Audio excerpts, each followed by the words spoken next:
यहाँ उपस्थित धर्म प्रेमी, श्रद्धावान, जिज्ञासु भाइयों तथा सुशील बहनों, भक्तामर स्तोत्र यह एक अपूर्व भक्ति स्तोत्र है। इतनी भक्ति यहाँ पर बताई गई है। और भक्ति यानी क्या होती है? भक्ति के 3 स्वरूप होते हैं। भक्ति में 3 बातें होती है। एक होता है भक्त, दूसरा होता है जिसकी भक्ति की जाती है ऐसे परमात्मा, मतलब भक्त यानी आत्मा। एक होती है आत्मा, एक होते हैं परमात्मा। और इन दोनों को जोड़ने वाली जो शक्ति होती है दोनों को जोड़ने वाली जो शक्ति है उसको भक्ति कहते हैं। इन दोनों की दुआएं जोड़ने वाली जो शक्ति होती है उसको भक्ति कहते हैं। ये भक्ति बहुत ज़्यादा शक्तिशाली होती है जब वो अंतर से की जाती है। और भक्ति जब की जाती है तो अंतर से स्तोत्र प्रस्फुटित होते जाते हैं, स्तोत्रमय शब्द हमारे मुख से निकलते जाते हैं। जैसे मानतुंगाचार्य जी के मुखारविंद से ये स्तोत्र प्रस्फुटित हुआ है। उन्होंने कोई प्रयत्न पूर्वक बनाया नहीं है, अपने आप भक्ति के द्वारा वे एक एक शब्द उनके मुखारविंद से निकलते गए। तो ये भक्ति जब हम परमात्मा की स्तुति करते हैं, स्तोत्र जब बनते हैं ना, तो स्तोत्र बनने में 2 बातें होती है। एक होता है स्तव, दूसरा होता है स्तुति। स्तव और स्तुति। स्तव का अर्थ क्या होता है? स्तव यानी जो गुण है भगवान आप में, जो गुण है उन गुणों का मैं कीर्तन करता हूँ, उन गुणों का मैं स्तवन करता हूँ, उन गुणों को मैं मानता हूँ, प्रकट करता हूँ, उन गुणों की स्तुति करता हूँ। ये स्तवन हो गया। और स्तुति का अर्थ होता है कि जब हम स्तवन करते हैं, भगवान के गुणों के गुणगाथा जब गाते हैं, तो उन गुणगाथा गाते गाते हमारे अंदर कौन कौन सी कमियां हैं, कौन कौन से अवगुण हैं, भगवान ने जो गुण प्रकट किए हैं वे अवगुण हमारे अंदर कैसे हैं, उन अवगुणों को निकालकर उन गुणों को अपने अंदर स्थापित करने का प्रयास करना, उसको कहते हैं स्तुति। आया ध्यान में? स्तव और स्तुति। स्तव में सिर्फ भगवान की स्तुति होती है, भगवान के गुणों का कीर्तन होता है। पर स्तुति में भगवान जैसी हमारी भी शक्ति प्रकट हो ऐसे भाव व्यक्त होते हैं, उसको स्तुति कहते हैं। तो ऐसी स्तुति मानतुंगाचार्य जी ने इस भक्तामर स्तोत्र में की हुई है। आज की जो गाथा है बहुत महत्वपूर्ण गाथा है, बहुत विशेष गाथा है। इस गाथा में भगवान को 4 बार नमस्कार किया गया है। चारों लाइन में तुभ्यम नमः, तुभ्यम नमः, तुभ्यम नमः करके 4 बार नमस्कार किया गया है। हम लोग नवकार मंत्र जब फेरते हैं तो नवकार मंत्र में भी 5 बार नमस्कार किया जाता है। पर वहाँ क्या होता है? नमो अरिहंताणम, मतलब नमस्कार जब किया जाता है ना, तो नमस्कार किसी को किया जाता है, अरिहंतों को नमस्कार ऐसा हम कहते हैं, सिद्धों को नमस्कार, किसी को नमस्कार किया जाता है। तो वहाँ द्वितीया विभक्ति आती है। व्याकरण में जो 7 विभक्तियाँ बताई है उसमें पहला तो अपने स्वयं का संबोधन का रहता है, दूसरी होती है द्वितीया विभक्ति, उसमें किसी को नमस्कार करना है, किसी को देना है, को के लिए द्वितीया विभक्ति का उपयोग होता है। पर यहाँ पर इस गाथा में तुभ्यम नमः कहा है। तुभ्यम नमः का अर्थ क्या होता है? यहाँ चतुर्थी का उपयोग किया है। चतुर्थी का उपयोग के लिए होता है। चतुर्थी का उपयोग किसके लिए होता है? के लिए। इसके लिए मैं नमस्कार करता हूँ, उसके लिए मैं ऐसा करता हूँ, के लिए चतुर्थी का उपयोग होता है। तो यहाँ क्या कहा गया है? तुभ्यम नमः त्रिभुवनार्ति हराय नाथ, यानी हे भगवान मैं आपको नमस्कार तो कर रहा हूँ, पर किस लिए नमस्कार कर रहा हूँ, नमस्कार करने का मेरा उद्देश्य क्या है, वो यहाँ पर बताया गया है। उन्होंने कहा कि त्रिभुवनार्ति हराय नाथ, यानी हे भगवान आप कैसे हो? आपने 3 भुवन यानी 3 लोक, तीनों लोक में जो आर्त है, आर्त यानी जो दुख है, पीड़ा है, वेदना है, जो दुखद संवेदनाएं हैं, उन सभी दुख पीड़ा वेदनाओं को आपने हरण कर लिया है। हराय यानी हरण कर लिया है, इसलिए मैं आपको नमस्कार करता हूँ। आपने दुखों को हरण कर लिया है, दुखों को नष्ट कर दिया है, अपने जीवन से दुखों को निकाल दिया है, इसलिए मैं आपको नमस्कार करता हूँ। पर सिर्फ इसीलिए नहीं करता हूँ, दुख हराय, हराय कह दिया, आरती हराय, त्रिभुवन आरती हराय नाथ, हे नाथ आपने तो हरण कर लिया है, पर मेरे भी दुखों को हरण करने की शक्ति आप मुझे दे रहे हैं। आपने किस प्रकार से दुखों को हरण किया है ये मैं देख रहा हूँ। आपने जैसे दुखों को हरण किया है वो शक्ति मेरे अंदर भी प्रकट हो सकती है, उस शक्ति को प्रकट करने की प्रेरणा आप दे रहे हैं, इसलिए मैं आपको नमस्कार करता हूँ। सिर्फ आपने हरण किया उसका मुझे क्या, कल हमने देखा था ना, दानवी वृत्ति होती है ना, तेरा तुझे, मेरा मेरे पास, तेरा तेरे पास है, तूने हरण कर लिया तो उसका मुझे क्या, उसका मुझे क्या फ़ायदा है। भगवान आपने तो पा लिया है, आप चले गए हैं, आप मुक्त हो गए हैं, उसका मुझे क्या फ़ायदा है। तो उसका फ़ायदा मुझे ये है कि आप सिर्फ स्वयं ही नहीं चले गए हैं, आपने जाते जाते हमारे सामने एक आदर्श उपस्थित कर दिया है।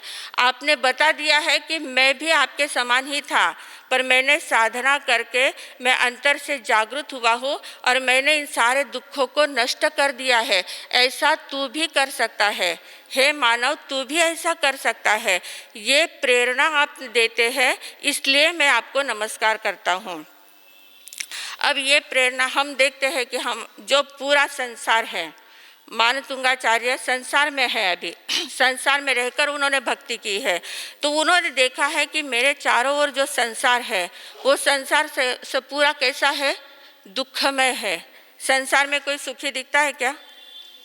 कोई तन दुखी, कोई मन दुखी, कोई धन बिना फिरे उदास, कोई तन दुखी, कोई मन दुखी, कोई धन बिना फिरे उदास, थोड़ा थोड़ा सब दुखी, एक सुखी प्रभुदास।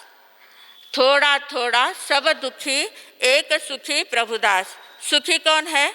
सिर्फ प्रभु के दास जो है, प्रभु के दास है वो ही सुखी है। बाकी तो संसार में जितने भी लोग हैं सभी लोग दुखी है, क्योंकि ये आरा ही दुख मारा है। दुख मारा होने के वजह से किसी को भी सुख का आभास होता है, पर सुख किसी को मिलता नहीं है।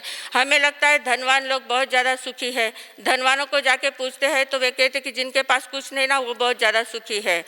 किसी का शरीर स्वास्थ्य नहीं है तो किसी का मन दुखता है, किसी का धन के अभाव से दुख है, कोई ना कोई हर एक व्यक्ति दुखी है।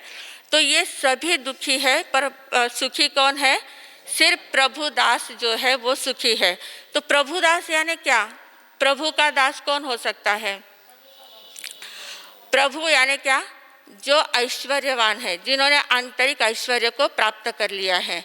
तो आंतरिक ऐश्वर्य को प्राप्त करने वाला प्रभु होता है, और उस प्रभु की भक्ति करने वाला, उस प्रभु के समान अपने आप को समझने वाला, उसमें लीन होने वाला जो होता है वो प्रभुदास होता है। तो जो प्रभुदास होता है ना, उसको थोड़े से अपने अंतर में प्रभुता की झलक आ जाती है। जो प्रभुदास होता है, जो सुखी होता है, सर्व सुखी होता है, उसके अंतर में थोड़ी सी अपनी झलक आ जाती है, सुख की झलक आ जाती है। और जिसको अंतर के सुख की झलक आ जाती है ना, उसको ये बाह्य कितनी भी घटनाएं घटित हो, बाहर का वातावरण कैसा भी हो, कैसा भी प्रसंग उसके जीवन में आए, वो कभी दुखी नहीं हो सकता, अंतर से वो दुखी नहीं हो सकता, क्योंकि उसको पता है कि मेरे अंतर में क्या शक्ति है, मैं कौन हूँ, मेरी शक्ति कितनी है, और ये बाहर की घटनाएं कैसी है, एक क्षणिक है। जो क्षणिक घटनाएं हैं, जिसकी क्षणिकता का पता चल जाता है, उसके बारे में हमें दुख कभी भी नहीं होता है। शाश्वतता का पता चल जाता है, और हम जिसको शाश्वत मान लेते हैं, और शाश्वत वस्तु अगर हमें धोखा देती है तो हम दुखी होते हैं।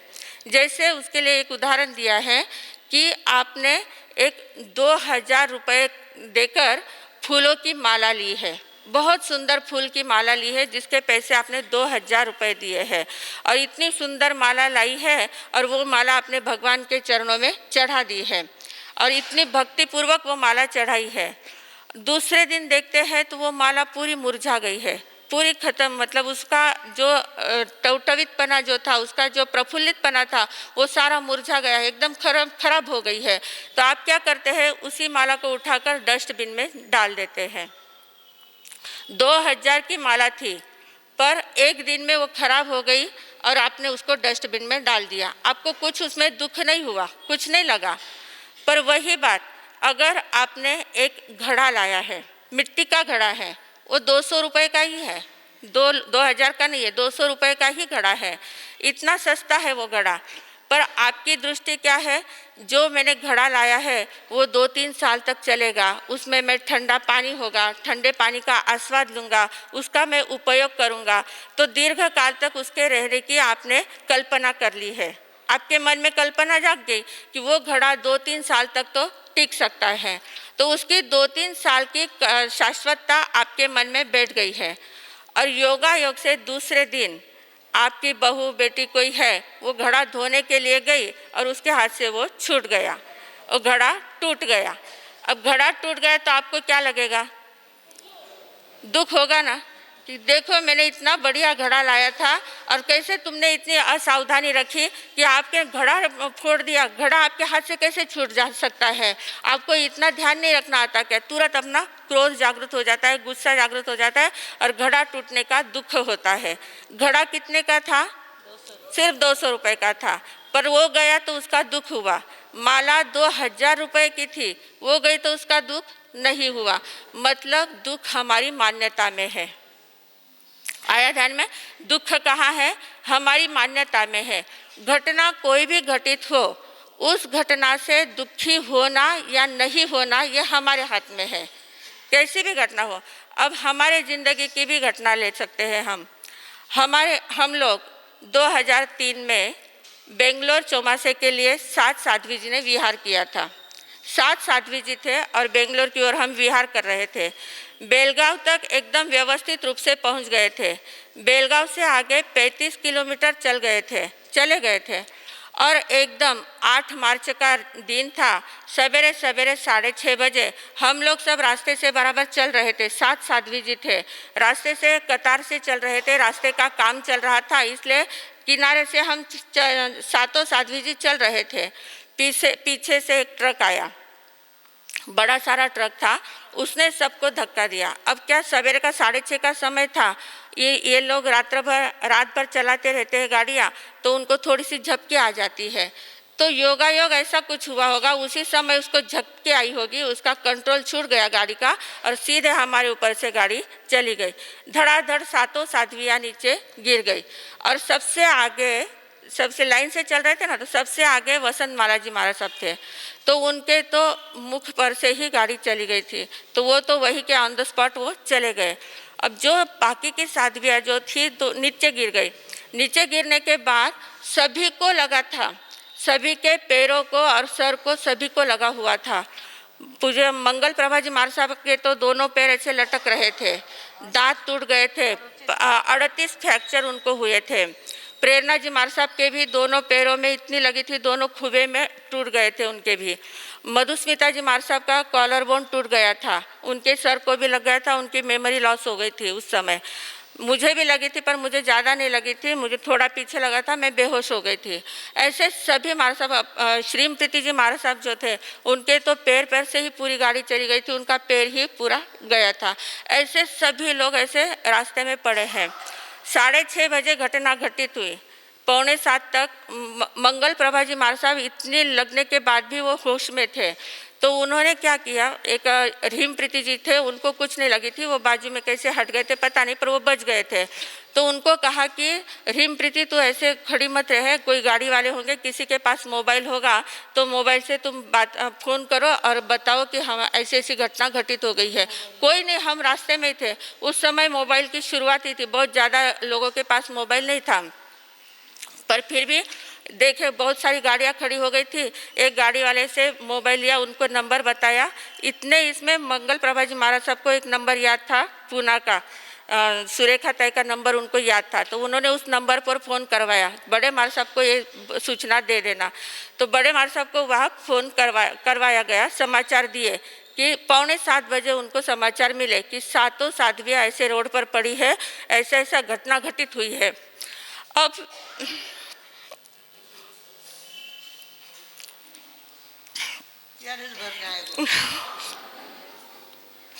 उस समय बड़े मार साहब प्रार्थना में बैठे हुए थे। सवेरे हमारा 6:30 का समय प्रार्थना का होता है, सभी प्रार्थना में बैठे हुए थे और एकदम से समाचार मिले कि ऐसा ऐसा हुआ है। बड़े मार साहब ने क्या करना चाहिए? उस समय उन्होंने तुरंत सुरेखा दीदी और नीमा दीदी थी, उनको बोला कि तुम सब अपडेट्स लेते रहना, क्या हुआ कैसे हुआ, उनको हॉस्पिटलाइज किया या नहीं किया, वहाँ के संघ को समाचार दो। ये सारी 2-3 सूचनाएं थी वो दे दी और कहा कि और स्वयं ध्यान में बैठ गए। स्वयं क्या किया उन्होंने? ध्यान में बैठ गए। प्रार्थना में बैठे हुए थे, प्रार्थना करते करते वो स्वयं ध्यान में बैठ गए। अब जैसे ही बात चारों ओर फैलने में देर नहीं लगती है, फटाफट लोग इतने आने लग गए कि अरे बाप रे, इतना बड़ा एक्सीडेंट हुआ है, एक साध्वी जी तो चले गए हैं, 2-3 जाने की संभावना है, ऐसी बहुत सारी बातें होने लग गई। और वो बातें सब वहाँ आ रही थी। सभी लोग जल्दी जल्दी से बड़े मार साहब के पास वहाँ आए। पूना में ही थे बड़े मार साहब, पूना में एक जगह पर रुके हुए थे, तो इतने लोग वहाँ आने लग गए। अब लोगों के मन में क्या था? महाराज साहब तो बहुत बड़ी बड़ी बातें करते हैं, व्याख्यान में तो बहुत कहते हैं कि कैसा भी दुख प्रसंग आए हमें हिम्मत रखनी चाहिए, आर्त ध्यान नहीं करना चाहिए, ऐसी वैसी बहुत बातें करते हैं। अब उनके जीवन में प्रसंग आया है तो वो कितना आर्त ध्यान करते ये भी तो देखना चाहिए ना। तो इस दृष्टि से बहुत लोग उनके पास आने लग गए, इतनी भीड़ वहाँ इकट्ठी हो गई और लोगों ने देखा कि बड़े महाराज साहब तो ध्यान में शांति से बैठे हैं, कुछ भी नहीं उनको पता है, फिर भी वो एकदम शांति से ध्यान में बैठे। 20-25 मिनट तक ध्यान किया और उसके बाद सुरेखा ताई और नीमा ताई को कहा कि तुम जल्दी से रवाना हो जाओ और तुम जाओ वहाँ देखो क्या हो रहा है। लोगों ने बड़े महाराज साहब से कहा कि महाराज साहब इतनी बड़ी घटना घटी है, आपको वहाँ जाना चाहिए, चलो हम आपको लेके चलते हैं। बड़े महाराज साहब ने कहा कि मैं जाके वहाँ क्या करने वाली हूँ, उनको जो लगी है उनकी वेदना वे लोग सहन करेंगे, ऊपर का उपचार जो करना है वो डॉक्टर्स लोग करेंगे, बाकी सेवा करनी है नर्स वगैरह हॉस्पिटल में सब करेंगे, हम लोग जाके वहाँ क्या करने वाले हैं। हम तो यहीं बैठे बैठे उनके समाचार लेते रहेंगे और यहाँ से उनको संप्रेषण करते रहेंगे सद्भावनाओं का, बाकी हमारी जाने की कोई ज़रूरत नहीं है। इतनी स्थिरता बड़े मार साहब में थी। प्रसंग कितना कठिन था, ऐसा सुनने के बाद कोई व्यक्ति शांत रह सकता है क्या? कितना रोना आ सकता है, कितना अर्थ ध्यान कर सकता है, पर फिर भी एकदम स्थिरता उनके मन में थी। तो ये कब होता है? जब हमें पता चलता है कि हमारी अंतर की शक्ति कितनी है, हम कितने शक्तिवान हैं। अंतर का अलग है खजाना और बाहर का सब वातावरण नाटक अलग होता है। तो बाहर के दुख से दुखी होना ये ज्ञानी का लक्षण नहीं है, ये प्रभुदास नहीं कर सकता है। बाहर कौन सी भी घटना कैसे भी घटित हो, जो अंतर में स्थिर रहता है वही सच्चा प्रभुदास होता है, वही सच्चा आत्मवान होता है, वही अपने आत्मा की प्रगति कर सकता है, परमात्मा पद को प्राप्त कर सकता है। तो अब वो उसके बाद तो बहुत सारी घटना, 1 महीने तक सारे इलाज वगैरह चलते रहे और 1 महीने के बाद सभी लोग इतने पेशेंट के रूप में थे। मंगल प्रभा जी महाराज साहब के दोनों पैरों में प्लास्टर हुआ था, इतने सारे बैंडेज लगे हुए थे, प्रेरणा जी को इतने सारे लगे हुए थे, श्रीमप्रीति जी का ऐसी हालत थी। सब लोगों को 1 महीने के बाद यहाँ लाया गया, पूना में वापस लाया गया, संचेती हॉस्पिटल में हॉस्पिटलाइज किया गया। तो वहाँ से जब पूना में लाया गया तो उस समय भी लोगों ने बहुत ज़्यादा भीड़ की थी, यह देखने के लिए कि अब तो उस समय तो बड़े महाराज साहब ने स्थिरता रखी, उनके सामने कुछ नहीं था इसलिए वे शांत थे, पर अब जब सामने उनको देखेंगे तो क्या होगा, कितने रोएंगे, दोनों ओर से कितना रोना धोना होगा, ये देखने के लिए वापस भीड़ इकट्ठा हो गई। तो जब हम लोगों को जब लाया गया और जैसे ही सामने पूरे स्ट्रेचर पर खड़ा ही नहीं रह सकते थे, दोनों पैर उनके टूटे हुए थे, तो खड़े रहने की तो ताकत ही नहीं थी, स्ट्रेचर पर ला रहे थे। स्ट्रेचर पर जैसे ही लाया गया तो बड़े मार साहब वहाँ हॉस्पिटल में ही खड़े थे, संचेती हॉस्पिटल में ही खड़े थे, सबको राह देख रहे थे। तो जैसे ही आए मंगल प्रभा जी मार साहब को बाहर लाया तो बड़े मार साहब तुरंत बोले, मंगल प्रभा ये दिन भी चला जाएगा। उस समय क्या बोले? मंगल प्रभा ये दिन भी चला जाएगा।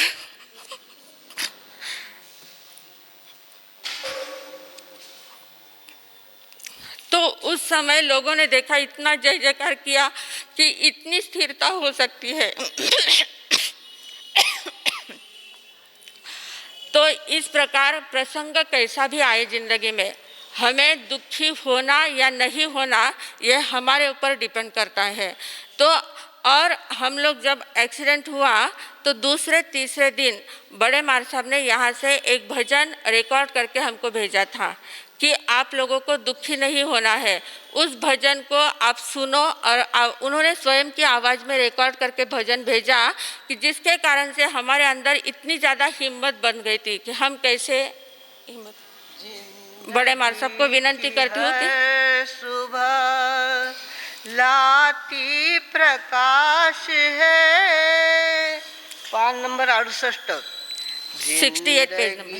की हर सुबह लाती प्रकाश है, फिर भी मनुष्य क्यों भला उदास है। जिंदगी की हर सुबह लाती प्रकाश है, फिर भी मनुष्य क्यों भला उदास है। जिंदगी की हर सुबह कुदरत की मेहरबानियाँ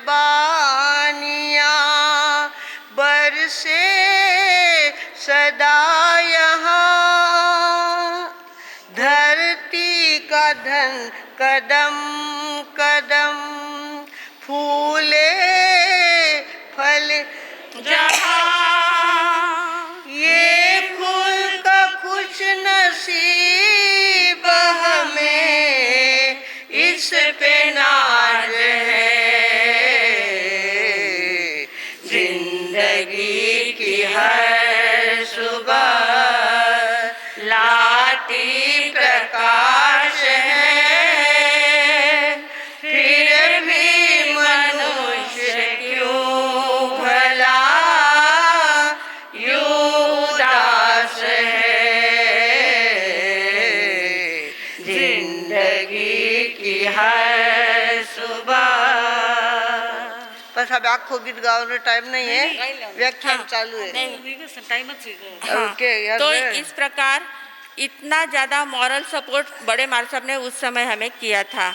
तो ये भुवनार्ति हराय नाथ, जो भगवान के मार्ग पर चलने वाले साधक होते हैं, उनके अंदर भी इतनी स्थिरता आ सकती है, वे भी इतने दुखों का हरण कर सकते हैं। तो भगवान, आपने तो कितने समस्त दुखों का हरण तो आपने कर ही लिया है, पर आपके मार्ग पर चलने वाले साधक भी ऐसे दुखों का हरण कर सकते हैं, इसलिए मैं आपको नमस्कार करता हूँ। तो पहली लाइन में उन्होंने कहा है, तुभ्यम नमस्त्रि भुवनार्ति हराय नाथ। दूसरे लाइन में क्या कहा, तुभ्यम नमः क्षितितलामलभूषणाय। आप कैसे हो? क्षिति यानी धरती, धरती के ऊपर आप भूषण के समान है। भूषण यानी आभूषण के समान है, अलंकार के समान है। अलंकार कैसे है? आपने अमल, पूरी तरह से मल रहित आप हो चुके हैं। सभी कर्मों का क्षय आपने कर दिया है, और कर्मों का क्षय करने के बाद आंतरिक शक्तियों को प्रकट कर लिया है। आप निर्मल उज्जवल बन गए हैं, तो धरती के लिए आभूषण के समान है। तो आपने जैसे आभूषण समान आप जैसे बने हो, वैसे ही मैं भी बनूं, इसके लिए मैं आपको नमस्कार करता हूँ। तीसरा नमस्कार किया है, तुभ्यम नमस्ते जगतः परमेश्वराय। आप तीन जगत के परमेश्वर हो। परमेश्वर किसे कहते हैं? परमेश्वर उसे कहते हैं कि जो संपूर्ण लोक के अरिहंत तो है, अरिहंत जो है, जिन्होंने सर्वज्ञ सर्वदर्शिता प्राप्त कर ली है, केवल ज्ञान केवल दर्शन पा लिया है, चार घाती कर्मों का क्षय कर लिया है, वे तो परमेश्वर है ही। पर परमेश्वर के ऊपर पर द्रव्यों का मतलब अन्य द्रव्यों का, अन्य कुछ घटना है, व्यक्ति है, वस्तु है, कुछ भी है, उसका किसी का भी उनके ऊपर कोई असर नहीं होता है। पर द्रव्य से वे किंचित भी प्रभावित नहीं होते हैं। हम लोग क्या है, तुरंत कुछ देखा तो तुरंत प्रभावित हो जाते हैं, हाँ कितना अच्छा है, हाँ कैसा है, अच्छा है बुरा है, तुरंत राग द्वेष करने लग जाते हैं। वे पर द्रव्य से पूर्णतः अप्रभावित रहते हैं, इसलिए वो परमेश्वर है, इसलिए उनको परमेश्वर कहते हैं। परम ईश्वर है, उनको कोई किसी भी प्रकार की घटना या वस्तु कोई भी उनको आहत नहीं कर सकती, प्रभावित नहीं कर सकती। वे स्वयं प्रभावित है, स्वयं उनकी प्रतिभा पूर्णतः खिल गई है। ऐसे है, इसलिए त्रिजगतः परमेश्वराय, ऐसे परमेश्वर को, हाँ तो आप जैसे है प्रभु, आप जैसे परमेश्वर बने हैं, ऐसे परमेश्वर मैं बनूं, इसके लिए मैं आपको नमस्कार करता हूँ। ऐसे परमेश्वरत्व, ऐसा ईश्वरत्व, ऐसा ऐश्वर्य मेरे अंदर प्रकट हो जाए, इसके लिए मैं आपको नमस्कार करता हूँ। और चौथा नमस्कार किया है, जिन भवोदधि शोषणाय। हे भगवान, आपने क्या किया है, भवोदधि का शोषण किया है। भवोदधि यानी भव संसार, संसार रूपी सागर जो है, उस सागर का आपने शोषण कर लिया है, मतलब सागर को आपने सुखा दिया है। आपने जन्म मरण के चक्कर को नष्ट कर दिया है। आप एकदम सिद्ध बुद्ध और मुक्त अवस्था को प्राप्त कर चुके हैं। तो ऐसी अवस्था मेरी भी प्राप्त हो, मेरा भी भवोदधि शोषण हो जाए, भवोदधि को शोषण करने की ताकत मेरे भी अंदर आए, इसलिए मैं आपको नमस्कार करता हूँ। तो इस प्रकार चार गुणों को बताकर वे चार गुण मेरे अंदर प्रकट हो, इसके लिए हे भगवान मैं आपको नमस्कार करता हूँ। मैं सिर्फ आपको ही नमस्कार नहीं कर रहा हूँ, आपके गुणों को नमस्कार नहीं कर रहा हूँ, वे गुण मेरे अंदर प्रकट होने की अपेक्षा से मैं आपको नमस्कार कर रहा हूँ। इसलिए वहाँ तुभ्यम नमः शब्द आया हुआ है। इसका अपने सहायता मराठी अनुवाद हम देखेंगे। त्रैलोक्य दुःख हरतु म्हणून नमितो, त्रैलोक्य दुःख हरतु म्हणून नमितो, त्रैलोक्य ईश्वर म्हणून तुला नमितो, संसार सिंधु तरणी तुझला नमितो, संसार सिंधु तरणी तुझला नमितो। संसार सिंधु तरणी, तरणी यानी जहाज, तरणी जहाज को कहते हैं कि आप कैसे हो, संसार समुद्र से तिराने वाले हो, स्वयं तीर गए हैं, औरों को तिराने वाले हो, इसलिए मैं आपको नमस्कार करता हूँ। तो इस प्रकार नमस्कार करके अपनी भक्ति के पुष्प मानतुंगाचार्य जी ने भगवान के चरणों में चढ़ाए थे, वैसे ही उनकी उनका थोड़ा सा आस्वाद लेकर, उनका थोड़ा सा अनुवाद करके हम भी अपनी तुतली भाषा में उनके चरणों में यही भेंट चढ़ाते हैं कि हे भगवान, जो आपने प्राप्त किया है वो हमारे भी जीवन में जल्दी से जल्दी उतरे और हम भी संसार सागर से तरने के मार्ग पर चल पड़े। इन्हीं सद्भावनाओं के साथ मैं विराम लेती हूँ। ओम शांति। हर